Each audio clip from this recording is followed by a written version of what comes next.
nanti bisa langsung bisa dipahami dan kita bisa lebih lanjut menuju materi selanjutnya, yaitu di materi analisis nodal dan mesh. Suasananya masih liburan ya, jadi mungkin Anda masih bersantai di rumah atau di mana gitu ya, di jalan ya. Dan di sini juga saya masih work from anywhere ya. Nanti di sini biasanya saya ada ininya ya, ada alat buat pennya, pen buat tabelnya, tapi ini pas saya nggak bawa, jadi nanti mungkin untuk coret-coretnya saya nggak bisa melakukannya, jadi nanti bentuknya adalah slide dan penjelasan saja, nanti untuk coret-coretnya bisa menyusul ya. Ya, kemudian saya ucapkan selamat Idul Fitri, mohon maaf lahir dan batin ya. Ini ada sekalian apa namanya, hari raya ya, dan juga liburan. Semoga liburannya 1 minggu dan mungkin lebih ya, nanti bisa lebih refresh ya, lebih refresh kembali Anda setelah bertemu keluarga dan teman-teman, barangkali itu nanti bisa kembali ke kelas dengan lebih fresh dan lebih bersemangat ya. Ya, kita akan lanjut di pertemuan, kita lanjut di materi yang pertemuan kemarin ya, tentang hukum-hukum tegangan dan arus. Ini saya coba tampilkan. Kemarin kita membahas di tengah-tengah materi.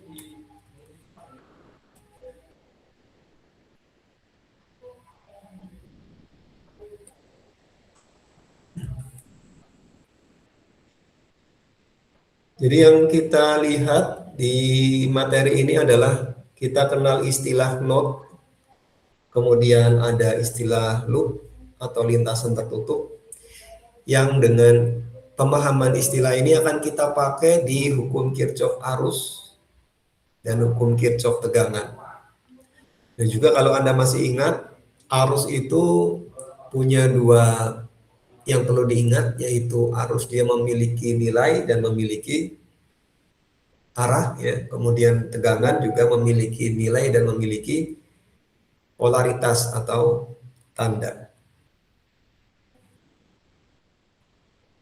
Di hukum Kirchhoff arus kita sudah lihat definisinya bahwa jumlah arus yang masuk ke dalam sebuah node adalah nol. Ya. Node ini adalah titik percabangan ya. Karena titik percabangan, maka muatan tidak bisa dihasilkan di sana atau terakumulasi di sana. Tapi node itu adalah pertemuan ya, pertemuan cabang-cabang di rangkaian. Jadi seperti yang ada di sini, kita bisa lihat ada apa namanya ya, analogi ya, kita analogikan dengan arus air ya. Ada arus air, kemudian di sini kita misalkan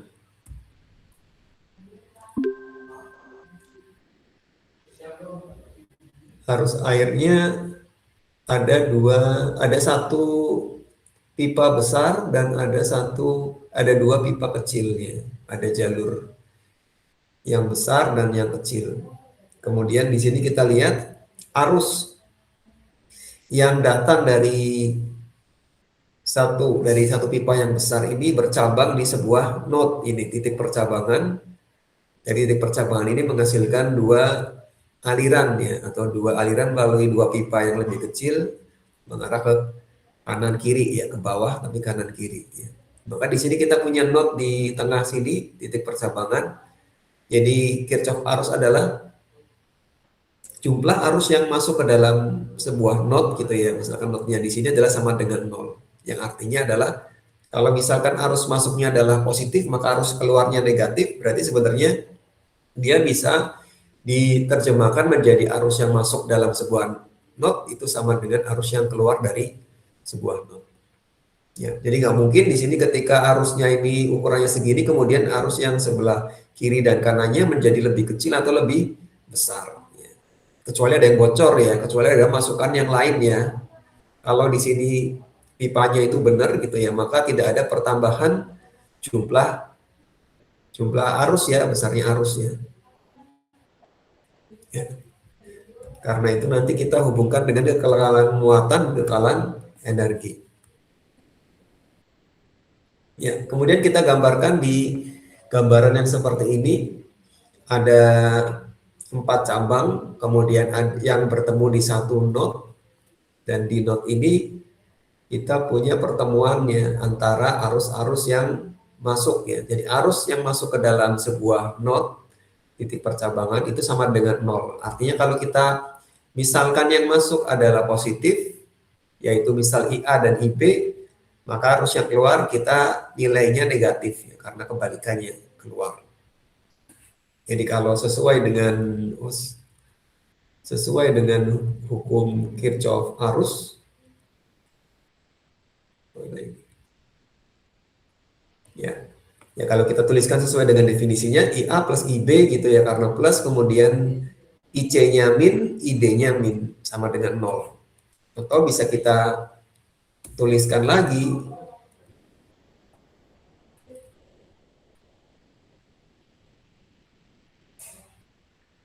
bisa kita tuliskan ulang. Ya, istilahnya kayak dalam tanda petik dipindahkan ya dari yang kiri ke kanan untuk IC dan ID-nya misalnya.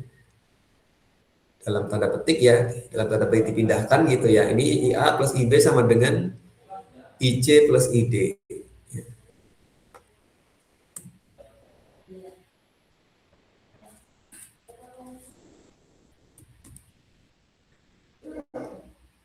Nah, di sini kita coba buat ya sebagai sebuah penjumlahan dari definisi tadi, berarti sigma N sama dengan 1 ke N sesuai dengan jumlah arus yang masuk ke dalam sebuah node. Ya.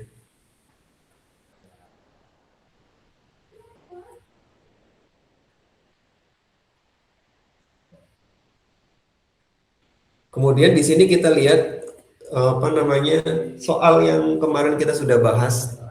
Di sini kita pakai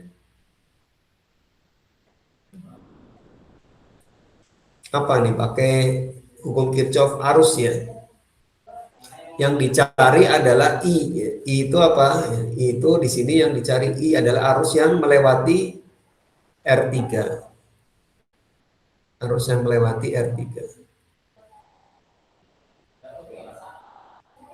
Arus yang melewati R3.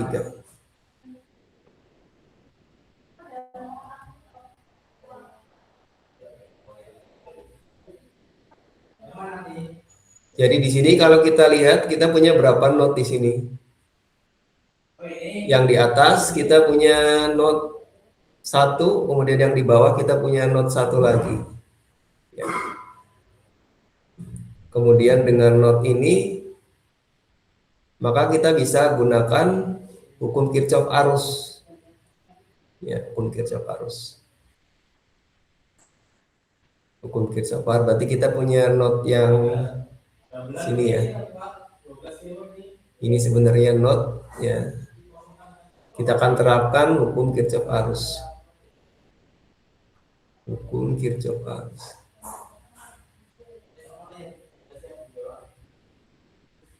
Hukum Kirchhoff arus. Hukum Kirchhoff arus apa? Berarti terkait dengan arus ya, arus di dalam sebuah node.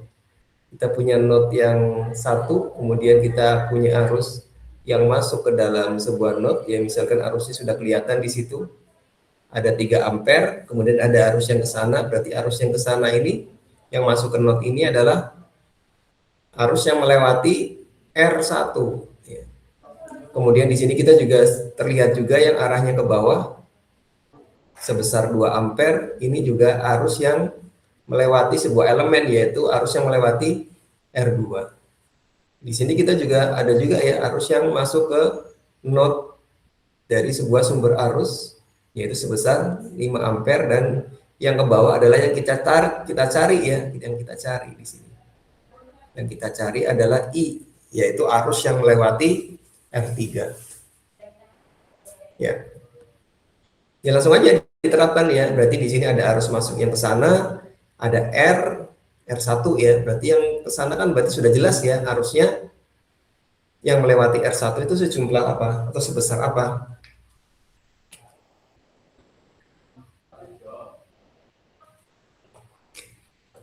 3 ampere ya.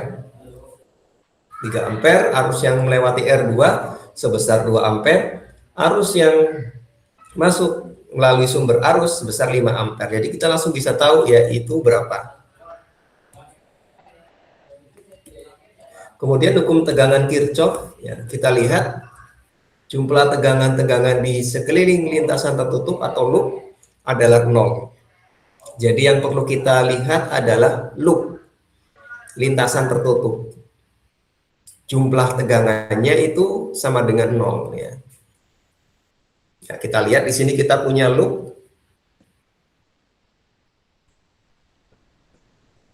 Ya, loop ini kita punya 3 elemen, elemen 1, elemen 2, dan elemen 3.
Kita lanjutkan. Di sini kita punya 3 elemen. Elemen 1, 2, dan 3. Dan masing-masing elemen ini terhubung satu sama lain. Jadi ada C, ada A, ada B, ada C. Kemudian di sini membentuk sebuah loop atau lintasan tertutup. Jadi sesuai dengan dari hukum Kirchhoff tegangan, bahwa jumlah tegangan di sekeliling loop itu sama dengan 0. Berarti di sini kita punya tegangan di elemen 1, tandanya sudah ditentukan, dan 2 dan 3. Dan di sini maka kita bisa lihat mulai dari V1 ya, berarti kita mulai dari min V1 plus V2 plus min V3 sama dengan 0 sesuai dengan hukum Kirchhoff tegangan. Ya, kemudian kita tuliskan dalam bentuk notasi yaitu dengan sigma n sama dengan 1 ke n besar ya. Berarti V-nya itu banyak jumlahnya. V1, V2, V3 dan seterusnya.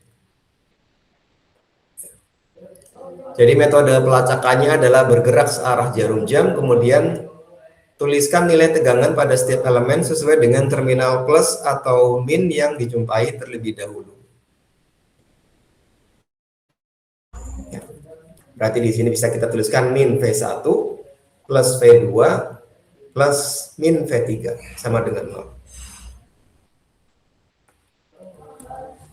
Ya. Kita punya soal yang sederhana seperti ini. Sumber tegangan, 2 sumber tegangan dan 1 resistor. Kita diminta untuk mencari V dan I. Kalau V-nya ya berarti V tegangan di R1 ya. Tegangan di R1. Kalau I-nya tegangan di sekeliling loop ya. Karena arus I pada elemen V1 itu sebesar I ya. Arus yang melewati pada V2 itu adalah I juga. Arus yang melewati pada R1 itu juga I juga. Jadi yang sama I di sini. Jadi kalau elemen yang terhubung seri maka arusnya sama ya. Kalau paralel tegangannya yang sama. Jadi di sini kita bisa terapkan hukum tegangan Kirchhoff dengan tadi ya. Sigma tadi ya, kita gunakan sigma, kemudian kita gunakan metode pelacakan tadi. Berarti min 5 min 5 gitu ya, plus min 7 plus VR1 atau V ya. V atau VR1 itu bisa didapatkan dari apa? Kalau kita tuliskan VR1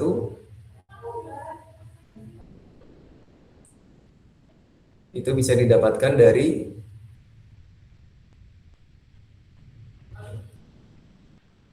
hukum Ohm ya, dari hukum Ohm ya. Dari hukum Ohmnya apa? Sudah ada R. P sama dengan I kali R ya. Karena I-nya sama ya, berarti kita perlu nyari R-nya udah diketahui.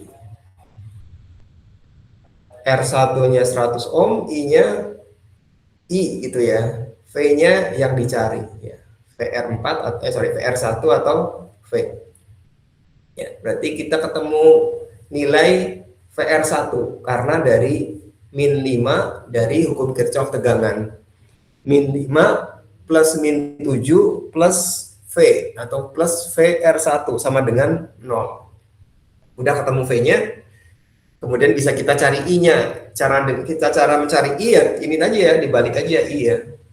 Ya, I sama dengan V yang tadi ketemu itu dibagi dengan R1.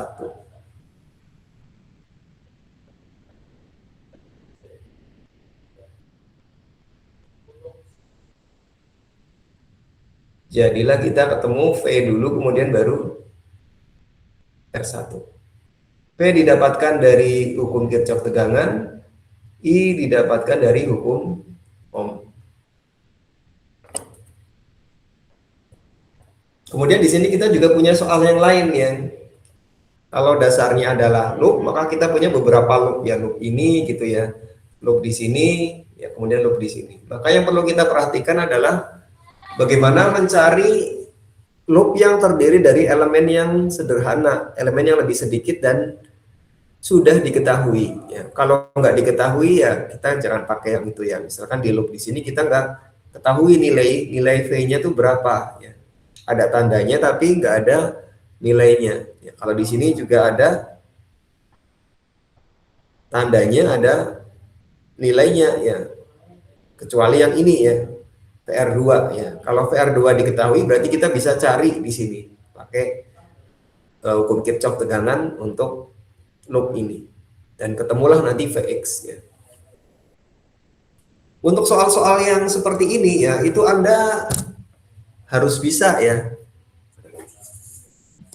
Bukan perlu bisa tapi harus bisa ya, karena nanti soal-soal yang lain itu lebih kompleks ya. Kalau seandainya Anda belum paham atau belum dapat ininya ya, idenya, itu Anda perlu belajar lagi atau coba tanya ke teman ya untuk soal-soal yang mendasar. Kadang-kadang memang ini ya susah ketika kita ingin lanjut tapi kemudian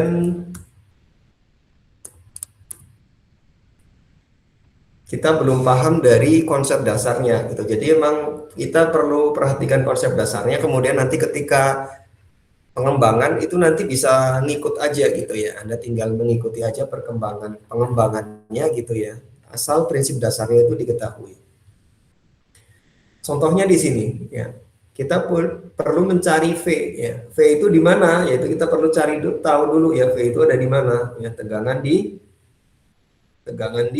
sumber arus ya. Sumber arus di sebelah paling kanan.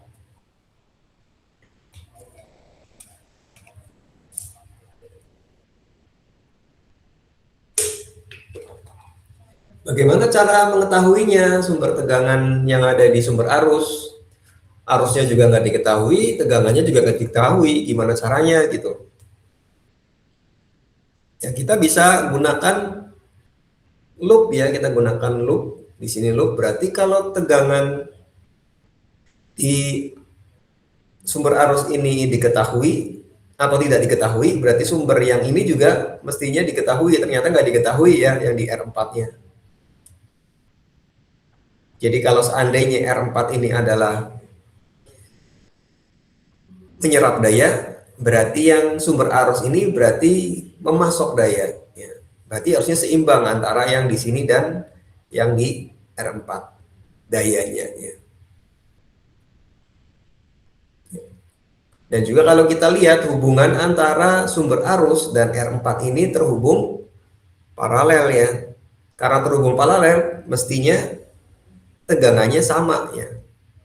Berarti V pada sumber arus itu sama dengan V pada R4. Ya. Tapi ternyata di R4 ini tidak diketahui, berarti ya gimana? Ya kita perlu cari tahu ya, kita perlu tahu, cari tahu loopnya ya. Di sini ada loop, berarti kita harus tahu VR2, kita harus tahu VR3 untuk mendapatkan VR4. Ternyata juga tidak diketahui gitu ya. V-nya tidak diketahui, VR3 tidak diketahui, VR2 tidak diketahui, VR4 juga tidak diketahui. Gimana caranya kita bisa mendapatkan nilai V untuk R3 dan R4?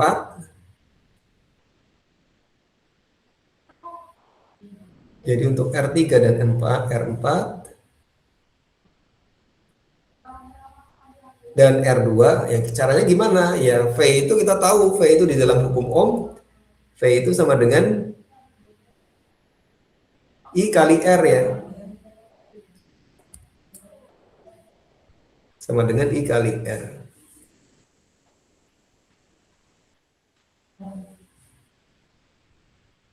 I kali R. Berarti karena R-nya diketahui, maka kita perlu mencari I. I pada masing-masing resistornya. Ya. Caranya gimana? Ya perlu dicari gitu ya.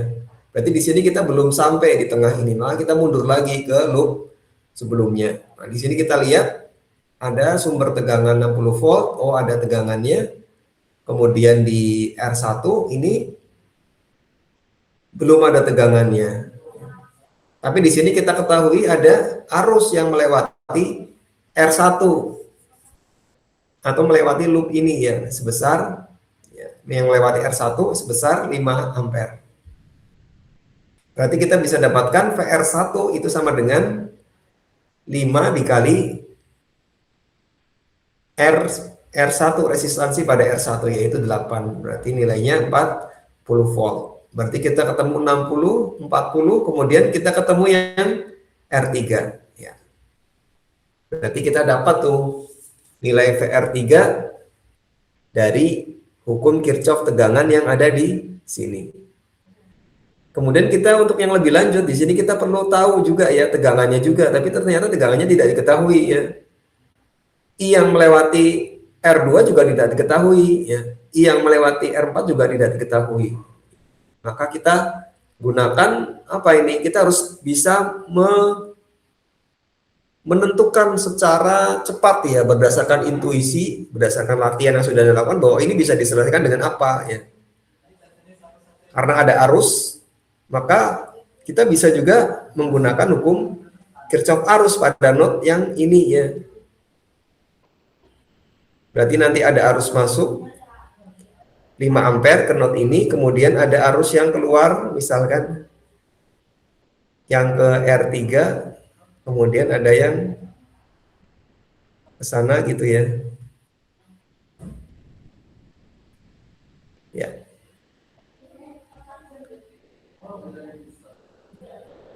Berarti kita harus mencari I yang melewati R2 dan R3 ini sudah diketahui ya. Karena sudah diketahui V-nya, berarti I yang ke sini ini sudah diketahui. I R3 ini sudah diketahui. Berarti sudah jelas ini ya. Berarti IR3 sudah diketahui, IR1 sudah diketahui, berarti IR2 itu akan bisa diketahui. Dapat melalui hukum Kirchhoff arus. Setelah itu tinggal yang bagian ini ya. Berarti di sini arusnya kan ketemu dengan hukum Kirchhoff arus, kita mendapatkan IR2. Setelah itu kita bisa digunakan untuk mencari VR2. Berarti VR3 diketahui, VR2 diketahui, di sini VR4 akan bisa diketahui. Ketika VR4 diketahui, kita bisa dapatkan V pada sumber arus karena dia terhubung paralel, pasti nilainya sama dengan VR4. Sampai sini ada pertanyaan?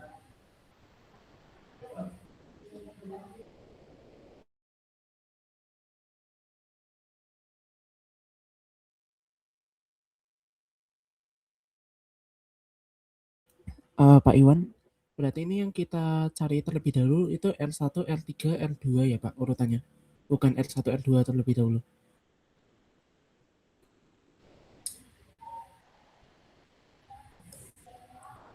Gimana Mas? Bisa diulangi? Berarti untuk urutan mencari nilai itu dilakukan di R1, R2 dahulu. Suaranya agak... Tadi suara yang pertama jelas tapi agak putus sedikit. Tapi yang suara kedua kurang begitu jelas. Berarti untuk mencari nilai dari voltnya itu yang bagian kiri itu berarti kita mencarinya itu dari R1, R3 terlebih dahulu, bukan ke R2 terlebih dahulu ya Pak?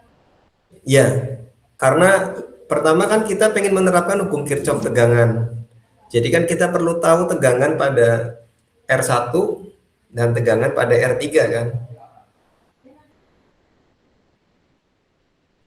Ya, Terima ya, kasih Pak. ya. Jadi kita perlu tahu tegangan di R1.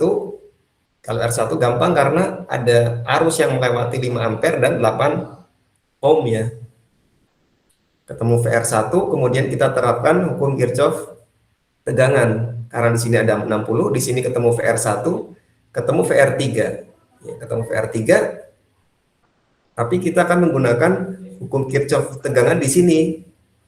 Karena R2-nya itu dan R4-nya belum diketahui tegangannya, kita hanya tahu R-nya, maka kita butuh I-nya. Nah, kita butuh I-nya itu lewat hukum Kirchhoff arus. Ya, kemudian kita lanjut ke rangkaian dengan loop tunggal. Jadi ini istilah saja ya. Jadi ada rangkaian tapi loopnya tunggal ya. Kalau sebelumnya ya ini loopnya tunggal ya. Loopnya cuma satu gitu. Ini loop satu, ini juga loop satu. Sebelumnya juga seperti itu ya. Misalkan ini loopnya satu ya. Kita punya model rangkaian realnya seperti di gambar A. Ada baterai, ada apa namanya, baterai aki, kemudian dihubungkan dengan resistor, dihubungkan dengan baterai, dihubungkan dengan resistor lain. Kita modelkan yang A ini jadi B. Ya, VS1 ini baterai, R1 ini resistor yang ini, VS2 ini baterai, R ini adalah R2. Ya. Kemudian yang perlu kita lakukan adalah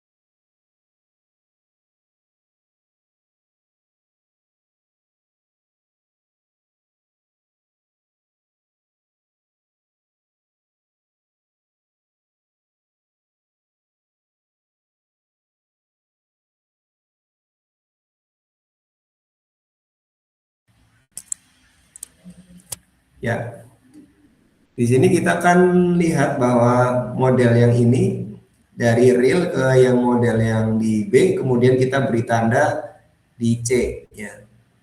Tanda ini berupa arus I yang mengelilingi loop ini gitu ya. Jadi arus yang melewati loop ini nilainya I. Ya kalau I-nya 5 ampere berarti seluruh arus yang melewati loop ini 5 ampere gitu ya. Apakah di VS1 dia itu arusnya ya 5 ampere. Di R1 juga 5 ampere, di VS2 5 ampere, di R2 juga 5 ampere. Pokoknya I gitu ya, arusnya sama karena terhubung seri semua dari elemen yang ada di sini. Kemudian penandaan plus minus juga sudah kita bahas di konvensi tanda pasif. Jadi Anda perlu ingat itu ya. Misalkan di sini kita punya VS1 tandanya min plus seperti ini, PR1-nya plus minus seperti ini, kemudian VS2-nya misal ini kebalik ya. Ini nggak apa-apa ya. Asal karena sudah ada VS1 yang nilainya terbalik dari yang resistornya. Untuk resistor yang R2 ini mirip tandanya dengan yang R1. Ya. Jadi elemen-elemen yang terhubung seri di dalam sebuah rangkaian memiliki arus yang sama. Jadi di sini kita perlu tadi sudah kita tuliskan, kita gambarkan arah arusnya, kemudian kita beri tanda plus minusnya, kemudian kita tuliskan berdasarkan hukum Kirchhoff tegangan. Ya, hukum Kirchhoff tegangan Anda sudah tahu ya hukum Kirchhoff tegangan. Berarti di sini kita mulai dari searah jarum jam ya min VS1 plus VR1 plus VS2 plus VR2 sama dengan 0. Ya, kemudian kita dapatkan untuk tegangan di R1 dan R2 ini bisa kita cari dengan cara mengalihkan dengan I ya, yang I-nya itu ternyata I-nya sama karena terhubung seri ya. Kemudian bisa kita tuliskan di sini untuk substitusi VR1 dan VR2 kita menggunakan R1 kali I plus VS2 plus R2 kali I. Kemudian kita bisa cari I-nya ya, karena kita sudah dapatkan I-nya yang sama, sehingga akan didapatkan I sama dengan VS1 min VS2 per R1 plus R2. Kemudian gimana caranya mengetahui daya pada tiap elemen? Ya dikalikan saja ya dengan V. Ya, misalkan tegangan di VS1 sudah tahu tegangannya dikalikan I. R1 sudah tahu tegangannya dikalikan I. VS2 sudah tahu tegangannya dikalikan I. R2 sudah tahu tegangannya dikalikan I. Ya, I-nya sama karena I-nya sama ya langsung dikalikan I-nya saja. Ya. Sesuai dengan rumus daya V kali I. Ya. Dan ini sudah kita bahas juga ya bahwa jumlah daya pada sebuah rangkaian ya jumlah daya yang diserap dalam sebuah rangkaian itu sama dengan jumlah daya yang dipasok ya secara teorinya. Walaupun mungkin kalau secara real akan ada selisih.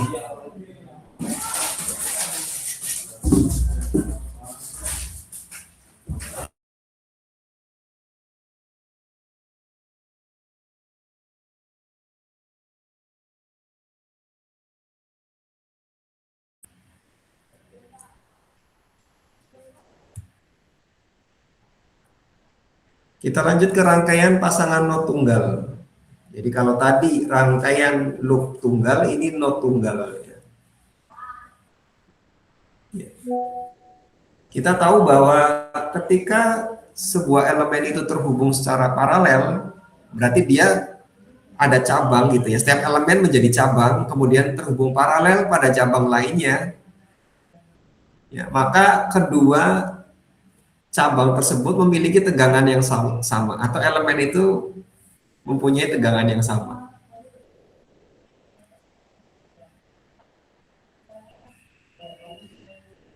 Ya, di sini kita contohkan rangkaian ini ya. Kita punya dua not ya. Yang satu not yang paling atas, yang kedua not yang bawah. Kemudian yang bawah ini ya kita gambarkan seperti ini ya. Berarti kita gambar ulang yang seperti ini, berarti not yang atas ini akan memiliki tegangan misal sebesar V ya. Dan yang bawah ini kita berikan tanda negatif ya, karena yang atas itu positif V gitu ya, yang bawah lebih negatif. Karena kita tahu tegangan memiliki polaritas positif dan negatif. Dan biasanya ini bisa kita hubungkan dengan ground sebagai titik referensi. Kemudian elemen-elemennya nanti bisa kita gunakan, kita bisa tuliskan juga di sini, kemudian kita bisa terapkan hukum arus Kirchhoff di not yang ada di atas. Nanti untuk sumber arus itu sesuai dengan arah panahnya saja misalnya, kemudian sumber arus ya, kalau ini yang keluar berarti keluar gitu ya. Untuk yang resistor misalkan bisa masuk atau keluar ya. Ya nanti tergantung arahnya ya. Kalau arahnya masuk itu positif berarti yang keluar itu negatif.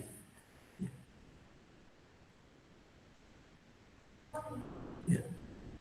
Jadi di setiap elemen ini karena terhubung secara paralel itu tegangannya sebesar V. Ya. Jadi di elemen 120 ini sumber arus 120 ampere ini sebesar V, resistor ini juga sebesar V, sumber arus ini juga V, resistor yang sebelah kanan juga V. Karena terhubung paralel. Ya. Jadi kesimpulannya seperti ini, elemen-elemen yang terhubung paralel dalam sebuah rangkaian memiliki tegangan yang sama. Sampai sini ada pertanyaan seputar elemen-elemen yang terhubung seri dan apa yang sama?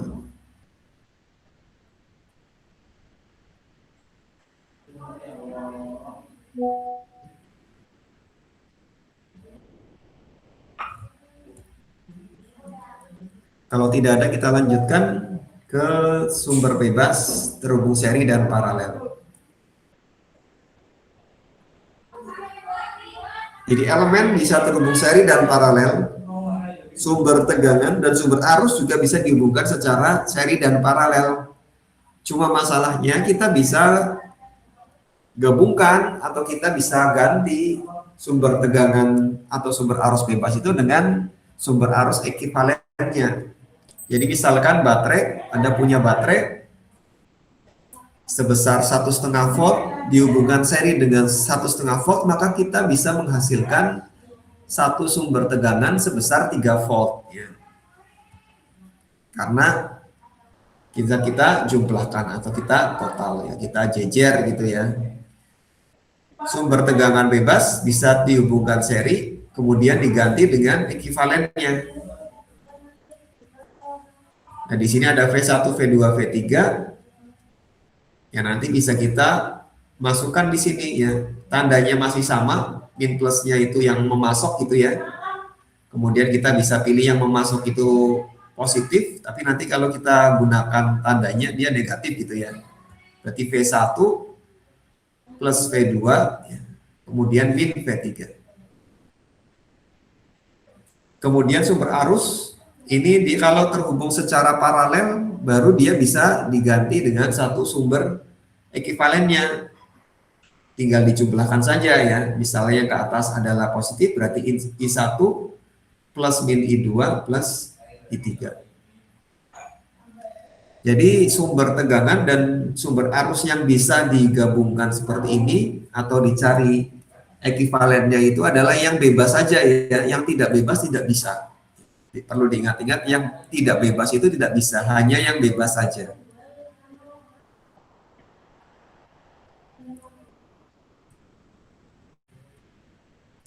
Kemudian bisa kita lihat di sini kita punya elemen yang terhubung seri dan ada sumber tegangannya. Maka kita bisa gabungkan sumber tegangannya ini menjadi satu sumber tegangan ekivalen, yaitu sebesar 16 volt. Nanti dihubungkan seri sama ya dengan elemen yang lain, yaitu resistor 100 ohm dan 220 ohm. Berarti di sini kita dapatkan 3 volt plus 9 plus 5 min 1 ya, jadinya 16 volt. Kemudian 16 volt ini bisa kita ganti ya, kita ganti posisinya di sebelah kanan ya, seperti ini.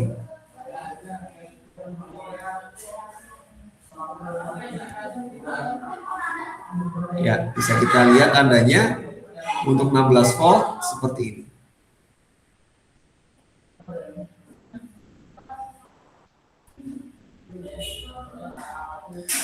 Kemudian bisa nggak seandainya sumber tegangan itu terhubung paralel? Bisa nggak ya? Ternyata di sini ya jelas tidak bisa ya. Tidak sesuai juga dengan hukum Kirchhoff tegangan ya, karena ketika kita hubungkan 5 volt dengan 10 volt seperti ini sumber tegangannya, maka hukum Kirchhoff tegangan itu tidak bisa diterapkan. Dan juga tidak sesuai dengan hukum kekekalan energi ya. Dan juga secara natural ya tidak memungkinkan. Ya, sesuai dengan hukum kekekalan dan juga hukum Kirchhoff, karena hukum Kirchhoff tadi mengikuti hukum fisika yaitu hukum kekekalan energi, hukum kekekalan muatan. Jadi misalkan min 5 plus 10 ya, sama dengan tidak sama dengan 0 di sini ya. Tapi ini bisa memungkinkan kalau ditambahkan sebuah resistor di tengahnya. Sama juga dengan sumber arus. Ya, sumber arus secara alamiah ya nggak mungkin ya arah arus ada yang arah arusnya ke atas, ada yang ke bawah gitu ya. Di dalam satu pipa nggak mungkin ya. Kecuali ada yang lain ya, ada yang narik, yang satu di atas, yang satu yang ke bawah. Tapi pasti ketarik ke atas atau ke bawah gitu ya. Jadi untuk sumber tegangan dia harus terhubung secara seri dan sumber arus harus terhubung secara paralel. Sampai sini ada pertanyaan?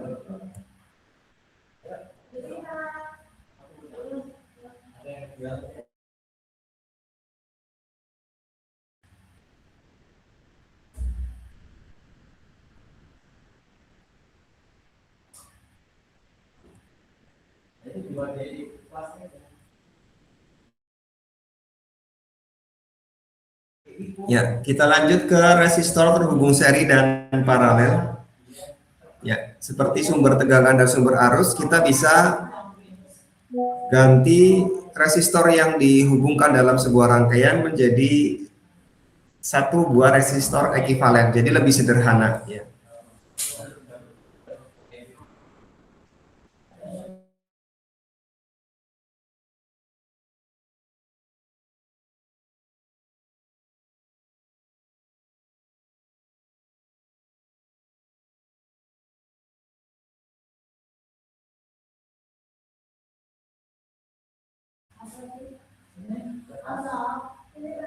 Jadi ini di sebelah gambar sebelah kiri kita lihat resistor terhubung seri R1, R2, R3 dan seterusnya. Kemudian bisa digantikan resistornya ini yang terhubung seri ini dengan resistor ekivalen ya, dengan gambar di B.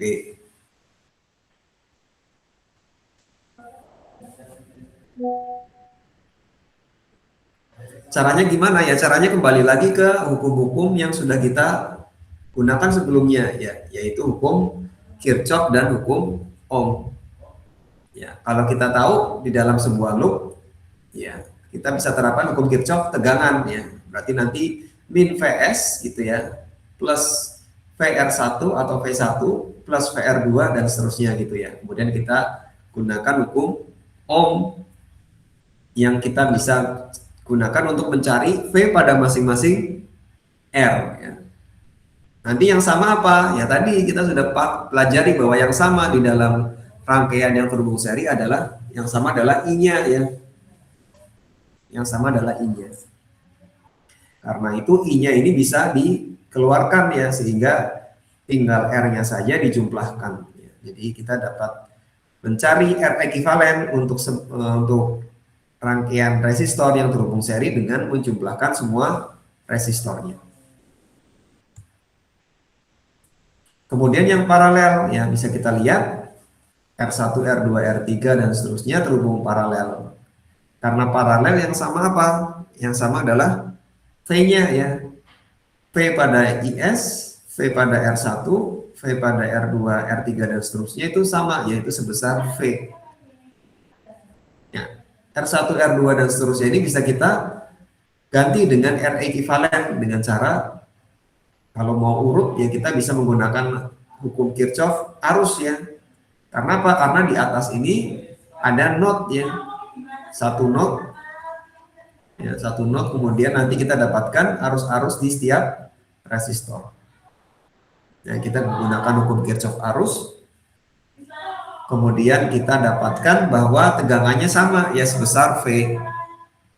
Kemudian kita dapatkan rumus R ekivalennya, yaitu 1/r R ekivalen sama dengan 1/r R1 plus 1/r R2 plus 1/r R3 dan seterusnya. Kemudian untuk R yang 2R saja ya, R1 dan R2, kita bisa gunakan rumus yang langsung ini ya, udah dibikinkan, udah dicari sesuai dengan rumus generalnya, generiknya. Kita dapatkan R ekivalen pada dua buah resistor yang terhubung paralel, R1 kali R2 per R1 plus R2. Yang pada dasarnya adalah penerapan rumus yang ini ya. Cuma untuk kasus dua resistor terhubung paralel.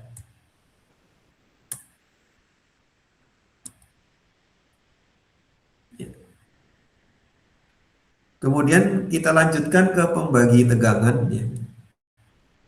Pembagi tegangan, di sini kita punya rangkaian ya, rangkaian V, kemudian ada R1, R2. Di setiap R itu dia punya tegangan yang berbeda. Ya, karena kita tahu di dalam rangkaian yang terhubung seri itu yang sama adalah I-nya ya, tegangannya berbeda. Ya, maka kita bisa gunakan hukum Kirchhoff tegangan ya, hukum Kirchhoff tegangan dan hukum Ohm. Kemudian kita dapatkan, misalnya kita punya dua resistor saja ya,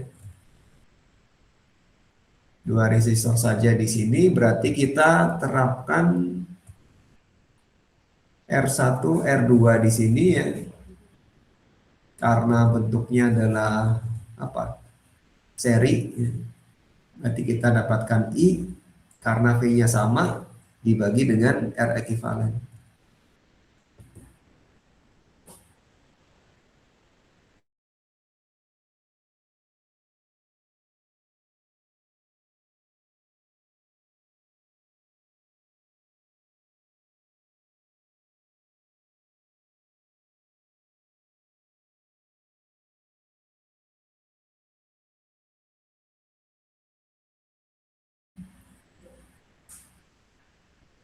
Ya. Kemudian kita bisa dapatkan V2 sama dengan, karena I-nya sudah diketahui ya, karena yang sama adalah I, maka kita dapatkan I pada R2 dan kita dapatkan V pada R2. Ya, dengan cara ini ya, I kali R2, I-nya itu disubstitusi dengan rumus yang ini ya. Kemudian jadilah sebuah rumus ya, bahwa ketika kita punya sejumlah K resistor, maka V pada resistor bernilai K, misalkan ada 5 atau 50 ya, ada 50 resistor, berarti V pada resistor 50 gitu ya, V50 sama dengan nilai R50 per R1 plus R2 plus R3 plus R sampai yang terakhir adalah R50 dikalikan P. Ya. Ini contoh soal yang bisa kita terapkan dengan membagi tegangan.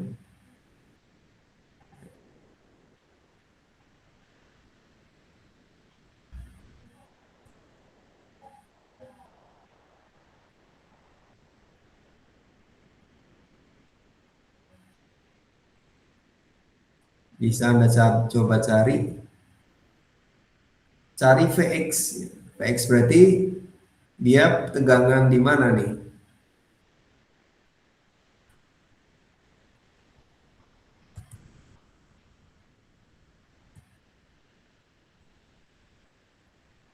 Coba Anda cari, coret-coret.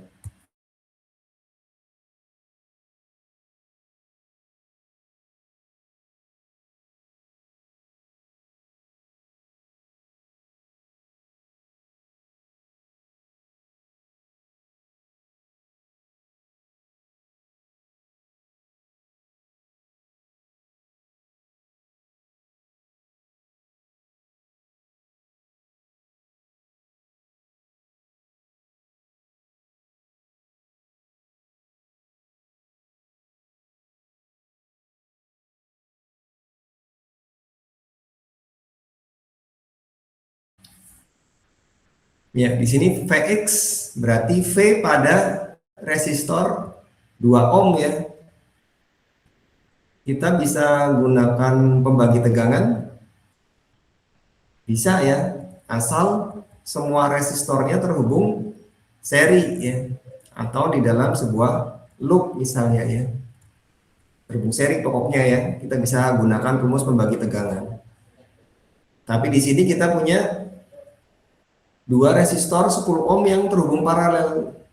Karena 10 ohm, 10 ohm ini tidak ingin kita cari tegangannya, ya bisa kita gabungkan saja ya untuk menyederhanakan dan membuatnya menjadi lebih sederhana. Berarti di sini kita akan bikin 10 ohm ini menjadi mencari R ekivalennya ya, atau R paralelnya berarti ya, karena terhubung paralel. Setelah ketemu maka 2, 3 dan nilai R ekivalennya atau R paralel ini terhubung seri. Jadi bisa kita gunakan rumusnya tadi ya.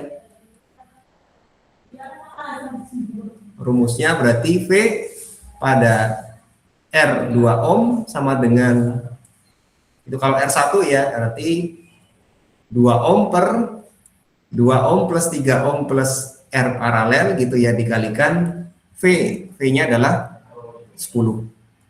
Ya, selesai ya. Bisa diselesaikan dengan pembagi tegangan.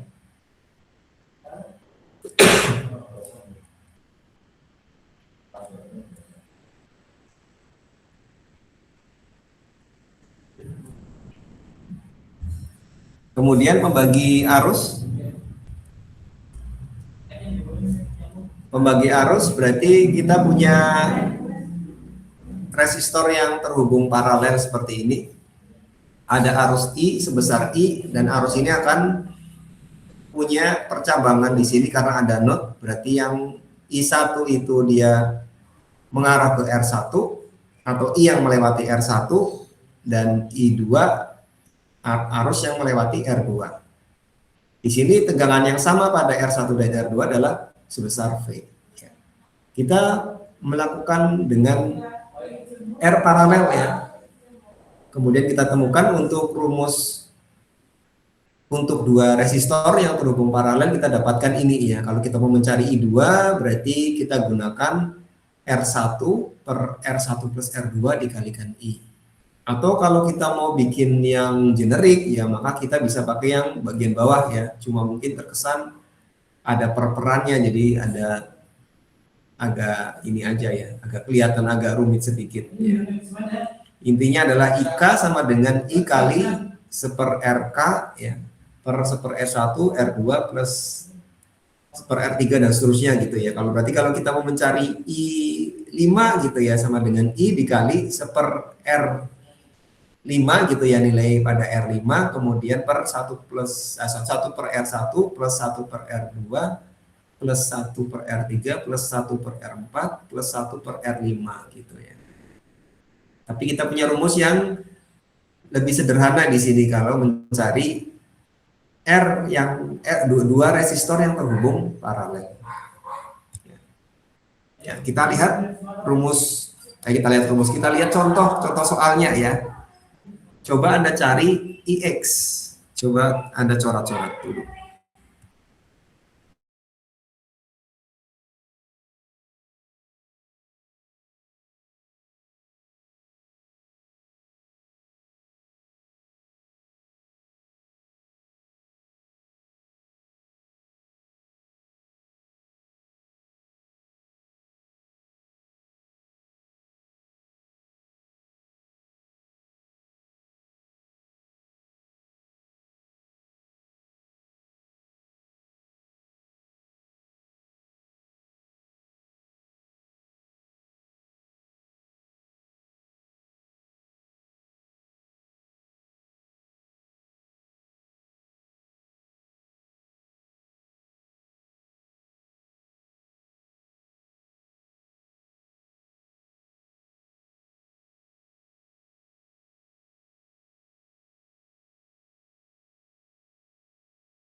Ya, bisa kita lihat ya di sini kita punya IX berarti I yang melewati R yang bernilai 30.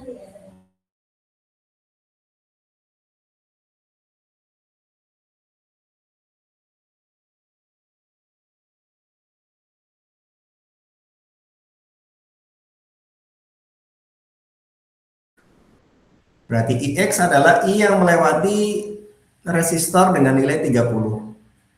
Kalau Anda lihat, ada I1 yang bercabang ke dua resistor di bawahnya ya. Berarti I1 adalah I yang melewati R yang bernilai 10 ohm. Kemudian di sini bercabang menjadi IX dan I yang melewati 15 ohm, R resistor dengan 15 ohm. Ya, Anda bisa mencari dengan hukum yang sudah Anda ketahui ya, Kirchhoff arus, Kirchhoff tegangan gitu ya. Atau misalkan not berarti langsung hukum Kirchhoff arus gitu ya. Tapi di sini yang diketahui adalah 100 mA I1 ya. Bagaimana kita mendapatkan I pada 30 ohm ya? Kalau pakai hukum Kirchhoff arus, maka kita harus tahu juga kita perlu tahu juga arus yang melewati resistor 15 ya. Tapi karena kita sudah dapat rumus dari pembagi arus, maka bisa kita gunakan ya secara langsung ya. Kita bisa gunakan secara langsung hukum pembagi arusnya. Pembagi arusnya tadi kelewat ya. Hukum pembagi arus adalah ini ya. I2 sama dengan I kali R1 per R1 plus R2. Berarti kalau di sini kita lihat, kita bisa dapatkan IX atau I yang melewati R30 ohm dengan cara I dikali gitu ya.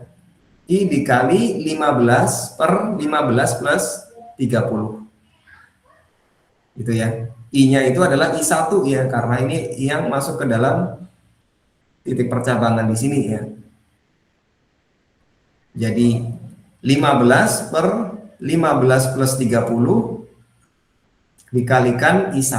Kita dapatkan IX dengan rumus pembagi arus. Sampai sini ada pertanyaan?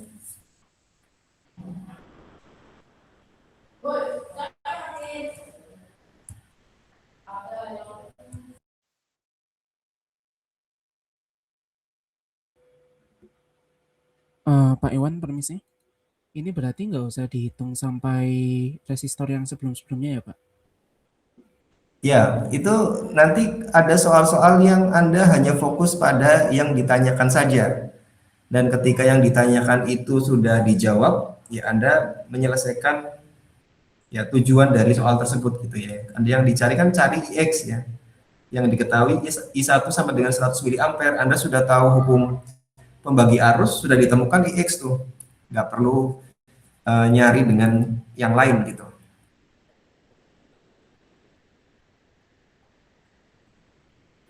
Makasih, Pak. Bersama. Kemudian kita lanjut ke ini ya, apa namanya, materi pendukung ya. Di sini kita kenal yang namanya ground atau pentanahan. Ini nanti dikenal sebagai titik atau node referensi. Karena kita sudah tahu kalau kita punya tegangan atau beda potensial yang itu muncul di dalam sebuah elemen, maka harus ada yang lebih negatif dari terminal yang lain gitu ya.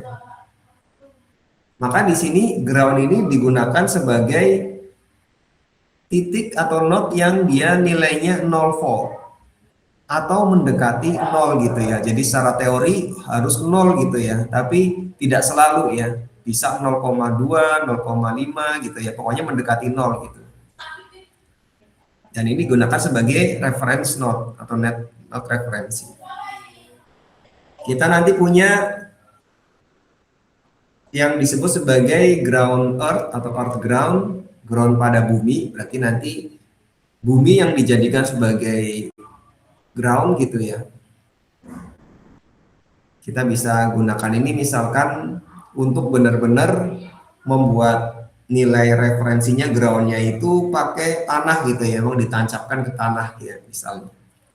Jadi misalkan kalau kita lihat di penangkal petir yang dipasang di gedung gitu ya, maka ketika penangkal petir itu mendapatkan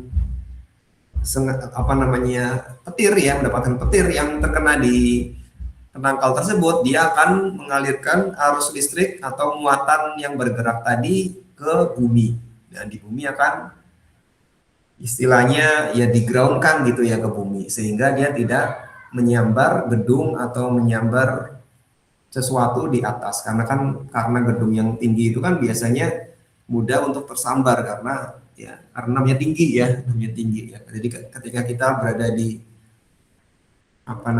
di sebuah persawahan gitu ya, maka kalau tidak ada pohon-pohon atau sesuatu yang tinggi ya Anda perlu hati-hati ya, karena itu kadang petir itu yang tersambar petir, kasus-kasus tersambar petir itu ya kasusnya terjadi di sawah ya, karena Anda itu berdiri gitu ya, kemudian yang lain tidak ada, yang lain selain Anda yang lebih tinggi ya, jadi kemungkinannya bisa tersambar itu lebih besar gitu ya. Jadi earth ground ini yang paling ideal barangkali gitu ya, tapi kan tidak selalu seperti itu. Jadi kemudian yang kedua adalah signal ground. Ini ground pada rangkaian ya.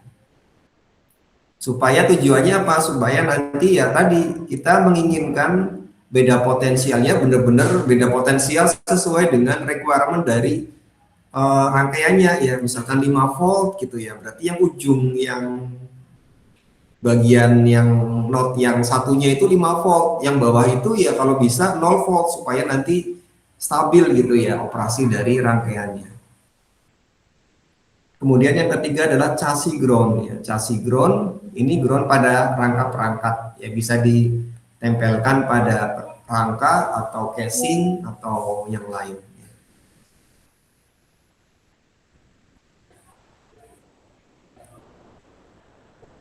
Jadi ini kalau mungkin Anda mau cari, ya Anda bisa cari di informasi terkait dengan ini ya. Kita bisa punya earth ground yang nanti nancep di bumi gitu ya. Kemudian ada chassis ground itu nempel di casing misalnya. Kemudian signal ground adalah common signal ya. Jadi di rangkaian itu pasti ada groundnya gitu ya. Kemudian simbolnya juga sudah Anda pelajari di sini ya, simbolnya ya, baik itu earth ground, signal ground, dan chassis ground.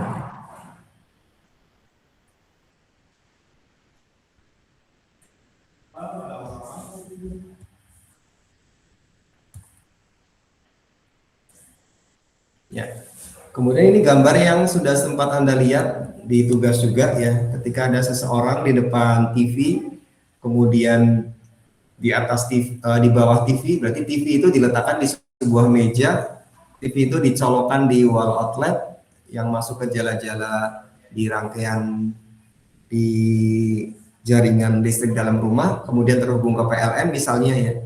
Nah, di sini kita juga punya tegangan jala-jala ya di sini, tapi yang sudah 115 di sini ya, berarti ini bukan di Indonesia ya, ini di luar negeri, berarti 110 volt. Kalau di Indonesia berarti sekitar 220, kemudian dia pasti punya ground ya. Kalau groundnya baik pasti ditanahkan ya, ada bagian yang ditanahkan. Jadi ada 3, satu kabel itu ditanahkan ke dalam tanah gitu ya. Kemudian nanti sisanya itu dimasukkan ke wall outlet ya, dari wall outlet nanti dihubungkan ke televisi. Maka televisi ini kita anggap sebagai yang punya resistansi ya, berarti ada air equipment. Kemudian di sini kita punya ground chassis ya, ground chassis. Ini ground chassis apa ya? Tadi saya cek dulu. Chassis ground atau ya chassis ground ya. Berarti di dalam di TV itu ya, di TV itu dia punya ground yang nempel di chassis dari chassis atau case dari TV-nya gitu ya. Kemudian ada R, yaitu R-nya meja gitu ya, yang terhubung ke tanah ya, karena kita lihat meja ini terhubung ke tanah, kemudian manusianya juga kita anggap memiliki resistansi dan juga terhubung ke tanah.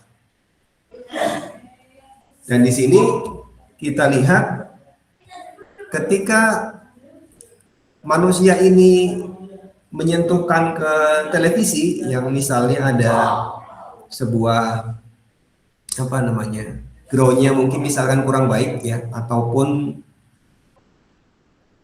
dia memegang sesuatu yang memang memiliki arus listrik gitu ya, maka arus itu bisa mengalir ke tubuh kita ya, karena kaki orang ini terhubung ke tanah ya. Nah, ini tergantung ya, apakah R pada orang ini itu lebih kecil kalau dibandingkan dengan meja ya. Kemungkinan ini akan lebih kecil ya, lebih kecil daripada pada R meja ya. R meja ini misalkan sekian mega ohm ya mejanya ya. Jadi R yang ke groundnya itu lebih besar, maka arusnya ini akan melewati diri kita ya. Melewati diri kita bukan lewat meja tapi lewat manusia kemudian ke tanah ya. Jadi kita tersengat listrik ya, atau mungkin terkena listrik yang apa istilahnya kayak listrik kecil gitu ya, arus kecil lah, arus kecil bukan terhubung ke yang sebesar 220 enggak ya, dia yang di dalam rangkaian misalnya tersengat sedikit gitu ya, yang tidak terlalu besar arusnya. Ya, jadi di sini kita bisa lihat perbedaan antara R itu bisa membuat orang ini yang memiliki R lebih rendah daripada meja atau apapun ya, itu dia tersengat. Ya. Pilihan lainnya sebagai manusia ini, sebagai orang ini, ya orang ini bisa menggunakan, tidak meletakkan kakinya di lantai ya, dia mungkin bisa terbang ya, bisa terbang, kakinya nggak nempel tanah, mungkin dia tidak akan tersengat listrik ya. Atau pakai sandal ya, atau naik ke meja itu juga bisa ya, jadi resistansinya lebih besar sehingga tidak meminimalkan arus yang membutuhkan sesuatu yang lebih rendah voltasenya atau polaritasnya. Ya. Oke, jadi ini dulu untuk bahasan yang bab ketiga. Ya. Kita istirahat dulu sebentar, mungkin 3 menit. Nanti kita akan lanjutkan ke bab keempat, yaitu analisis nada dan des. Kalau ada pertanyaan bisa disiapkan.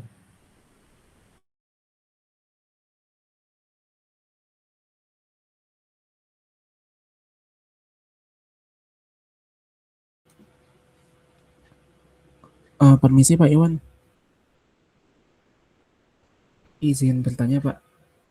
Saya masih bingung cara kerjanya chassis ground itu bagaimana Pak?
Ya, kita akan lanjutkan ke materi selanjutnya yaitu analisis nodal dan mesh. Ini terkait dengan node ya. Berarti nanti ada node dan juga ada mesh. Mesh itu ya loop ya sebenarnya ya, lintasan tertutup, tapi nanti kita kenal ada multiple loop gitu ya atau multiple mesh. Ya. Berarti kita sudah ketambahan selain hukum Ohm ada hukum Kirchhoff arus dan tegangan, rangkaian seri paralel, membagi tegangan dan arus. Kemudian kita di sini punya teknik analisis dasar rangkaian, yaitu analisis nodal dan mesh. Jadi sebenarnya topiknya cuma dua ya, analisis nodal dan analisis mesh. Ya ini bisa kita selesaikan secara cepat ya sebenarnya ya. Cuma nanti biasanya ada sebagian mungkin pemahaman yang perlu kita samakan ya tentang cara dan ya pemahaman secara umum dari analisis ini gitu ya. Di sini kita menggunakan prinsip not tadi ya atau definisi not tadi ya. Jadi kalau kita punya rangkaian yang memiliki dua not, yaitu not yang pertama adalah dia punya nilai V ya atau plus, kemudian nilai not yang satunya lagi kita hubungkan ke dalam atau ke ground misalnya. Jadi yang satu positif, satu negatif misalkan ya. Kita akan mendapatkan persamaan ya karena hukum Kirchhoff arus dan hukum Kirchhoff tegangan atau arus saja ya karena nodal itu arus berarti. Ketika kita menggunakan hukum Kirchhoff arus, kita akan dapatkan sebuah persamaan dari definisinya kan. Sigma I ya, jumlah I yang masuk ke dalam sebuah not sama dengan 0 itu kan sebuah persamaannya. Jadi contohnya di sini kita punya sebuah rangkaian terdiri dari dua not ya. Yang pertama adalah not atas dan not bawah. Yang atas itu positif V, kemudian yang bawah negatif V. Nanti yang bawah ini nanti biasanya kita hubungkan ke not referensi, yaitu ya ground ya. Jadi ketika kita punya dua not ini, maka akan kita dapatkan satu persamaan dan satu nilai tegangan ya. Bisa kita lihat dua not itu kita akan dapatkan satu persamaan dari hukum Kirchhoff arus dan satu tegangan V ya. Kemudian ketika ada pertanyaan, kalau kita punya tiga not gimana? Ya, berarti ini kan dua not ya. Kalau tiga not berarti kita punya dua persamaan dan dua nilai tegangan, yaitu V1 dan V2. Ya, kalau ini V aja ya. Tapi kalau ketambahan satu lagi not yang lain, misalkan di sini kita gambarkan sebuah elemen, maka di sini ada V1 dengan not referensi dan V2 dengan not referensi. Jadi misalkan di sini kita gambarkan sebuah resistor ya, maka udah nggak V lagi ya, karena di sini nanti akan ada, misalkan di sini V1 ya, di sini V1, di sini ada V2. Ya. Di sini not yang kedua. Ini not yang referensinya. Berarti kita punya tiga not, maka kita muncul satu persamaan di not ini, yaitu menggunakan hukum Kirchhoff arus, dan persamaan di sini menggunakan hukum Kirchhoff arus juga ya. Nah di sini yang not yang ketiga ini kita gunakan sebagai not referensi. Berarti kita akan dapatkan dua persamaan dan dua nilai tegangan, yaitu V1 dan V2. Kemudian kalau kita kita punya 8 not ya, maka di sini kita punya 7 nilai tegangan dan 7 persamaan. Ya, intinya nanti kita akan punya rumus seperti ini. Kalau kita punya n buah not, maka kita punya n-1 nilai tegangan yang dicari dan n-1 buah persamaan, gitu aja ya.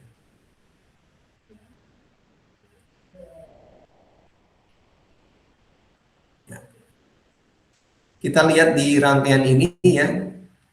Ini contoh yang seperti yang tadi sudah saya spill di depan. Di sini kita punya node yang menghubungkan cabang-cabang yang banyak, yang baik beberapa ya. Yang ini juga node, dan yang bagian bawah itu nanti akan kita gunakan sebagai node referensi. Ya. Jadi kita punya 3 node, 1, 2, dan 3. 3 kita akan gunakan sebagai node referensi, misalnya dihubungkan ke ground.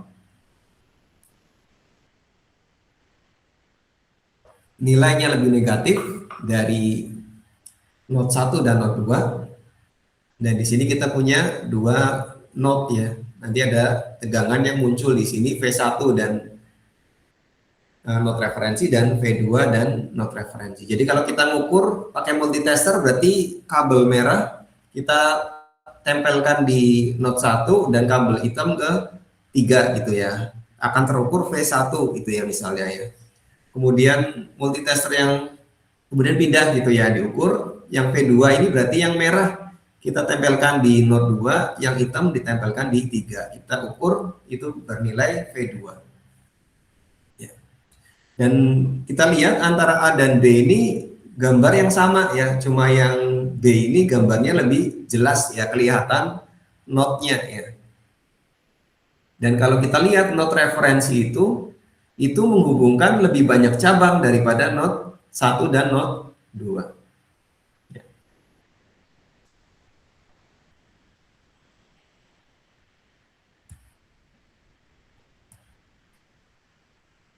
Ya. Jadi nanti bisa kita cari hukum Kirchhoff arus pada node 1 dan hukum Kirchhoff arus pada node 2, kemudian nanti kita bisa gunakan matematika ya, teknik matematika eliminasi ya, substitusi gitu ya. Ya. Contohnya seperti ini ya, berarti kita gunakan node yang pertama, arus yang masuk berasal dari sumber arus, misalkan arus yang keluar misalkan ke arah R bernilai 2 ohm, kemudian yang satunya lagi mengarah ke 5 ohm.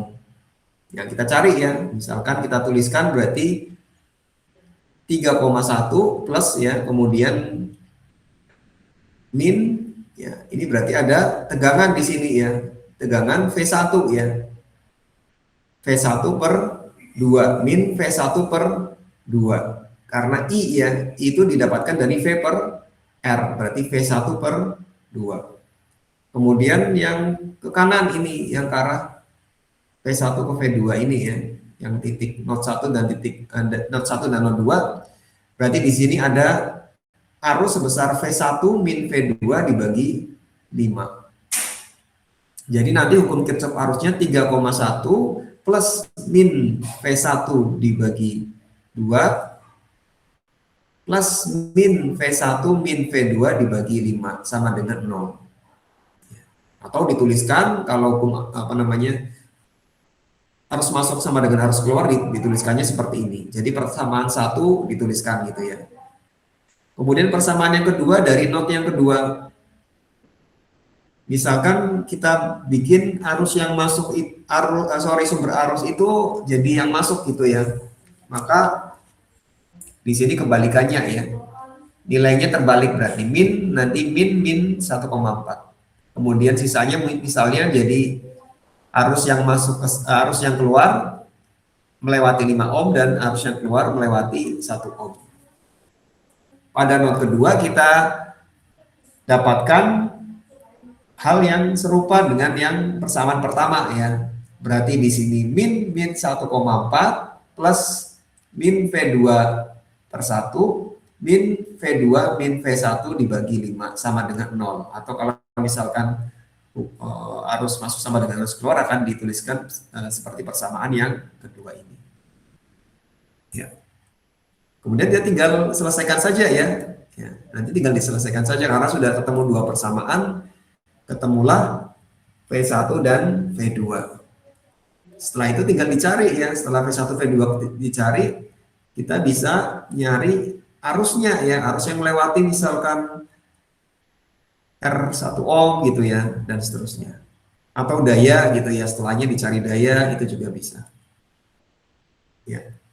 Kalau bisa kita tuliskan, langkah-langkah analisis nodal adalah pertama hitung jumlah node, tentukan node referensi, berikan label atau polaritas pada tegangan nodal, tuliskan persamaan Kirchhoff arus untuk setiap node, tadi karena dua node berarti setiap node punya satu persamaan, kemudian kalau ada variabel tambahan disertakan, kemudian Anda selesaikan persamaan.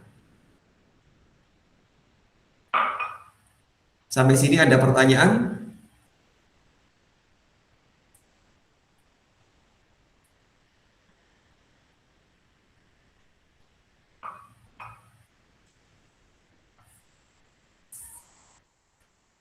Berarti ini ya bisa dipahami. Kita lanjutkan. Ini saya izin untuk bisa menyelesaikan paling tidak sampai dengan satu ini lagi ya, satu subtopik lagi ya. Ini karena waktu kalau kelas itu sudah 2.40 harusnya ya, 14.40. Jadi saya izin nambah sedikit waktu untuk menyelesaikan satu bahasan lagi ya, yaitu tentang supernode. Ya. Supernode di sini apa artinya gitu ya? Itu kita akan menggunakan analisis nodal juga, cuma nanti kita punya sumber tegangan di antara dua node. Ya, contoh yang bisa kita lihat di sini, kita punya rangkaian seperti ini. Ya. Rangkaian ini mungkin gambarnya bisa seperti ini, bisa juga gambarnya berbeda. Jadi jangan terkecoh ya. Yang penting Anda tahu prinsip dari node, kemudian dan lain-lain ya, intinya gitu. Yang sudah kita pelajari. Jadi sudah digambarkan seperti ini, kita punya 1, 2, 3, 4 node. Node yang keempat adalah node referensi. Berarti kita akan punya 3 persamaan ya. Persamaan pada node 1, persamaan pada node 2, dan persamaan pada node 3. Kalau node 1 sederhana ya, kayak tadi ya, sudah ketemu lah ya, pakai hukum Kirchhoff arus, ketemu persamaan pertama. Di persamaan kedua ada permasalahan, yaitu ketika kita ingin merepresentasikan atau memasukkan arus yang keluar gitu ya dari node 2 misalkan ke kanan ya, yang ke arah node 3 gitu ya. Karena di sini kita tidak punya R di sini ya, R-nya tidak diketahui ya dari sumber tegangan. Karena di sini ada sumber tegangan, R-nya nggak diketahui, ya gimana cara taunya I-nya gitu ya.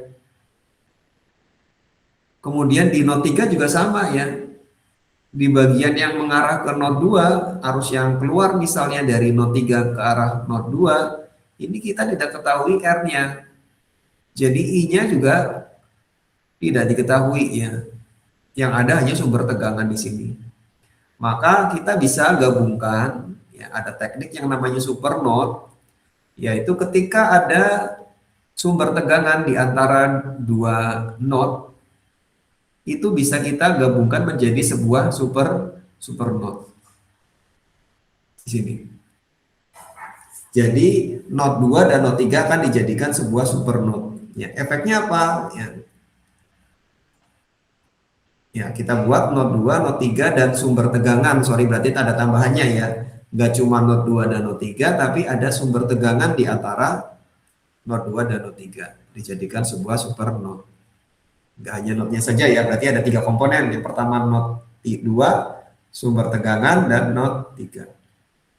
Ya. Maka dari sini ketika ini digabungkan, maka yang tadinya 3 persamaan dari 3 node, kita hanya mendapatkan 2 persamaan ya, yaitu persamaan di node 1, persamaan supernode, dan juga ada tambahan persamaan lain ya, sebenarnya 3 ya, sama-sama 3, cuma yang satu adalah pendukungnya. Jadi sama-sama 3 sebenarnya ya. Persamaan not 1, persamaan super not, dan persamaan tambahan. Ya, itu aja. Kemudian di super not nanti akan ada penerapan hukum Kirchhoff arus. Berarti di sini ada satu gelondong gitu ya, super not gabungan, karena gabungan not 2, sumber tegangan dan not 3, maka arus yang masuk ke dalam super not itu sama dengan 0. Berarti di sini ada arus yang masuk ke sini, arus yang masuk ke sini gitu ya, arus yang masuk ke sini ya. Ada arus masuk ke sana, dan ke sana. Nanti arahnya itu nanti bisa Anda tentukan ya. Misalkan yang min 25 itu arahnya masuk, ya boleh aja ya. Yang kelima ini arahnya keluar, ya boleh aja ya. Ya intinya kita terapkan hukum Kirchhoff arus, tapi bukan di not, tapi di super not. Ya, super not apa? Ya super not itu adalah gabungan antara not satu not dengan satu sumber tegangan di antara 2 not dan sumber dengan not yang lain. Gitu. Dalam hal ini not 2 sumber tegangan dan not 3. Ya.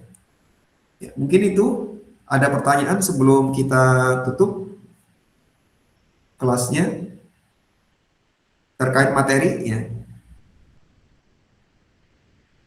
Kalau terkait presensi, nanti otomatis saya akan dapatkan presensi untuk masing-masing orang,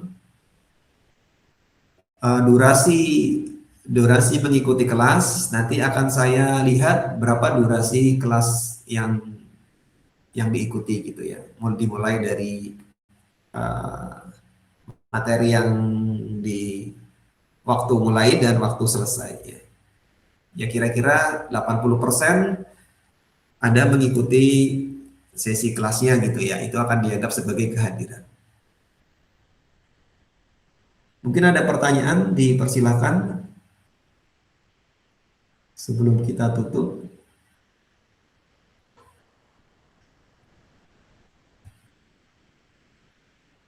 Ya. Kalau tidak ada, ya berarti saya cukupkan saja untuk kelas hari ini. Berarti kita akan ketemu di pekan depan, insya Allah di waktu dan tempat di kelas offline. Kemudian nanti pantau di Eldiru, apakah nanti ada tugas ataupun ada informasi lebih lanjut. Kemudian,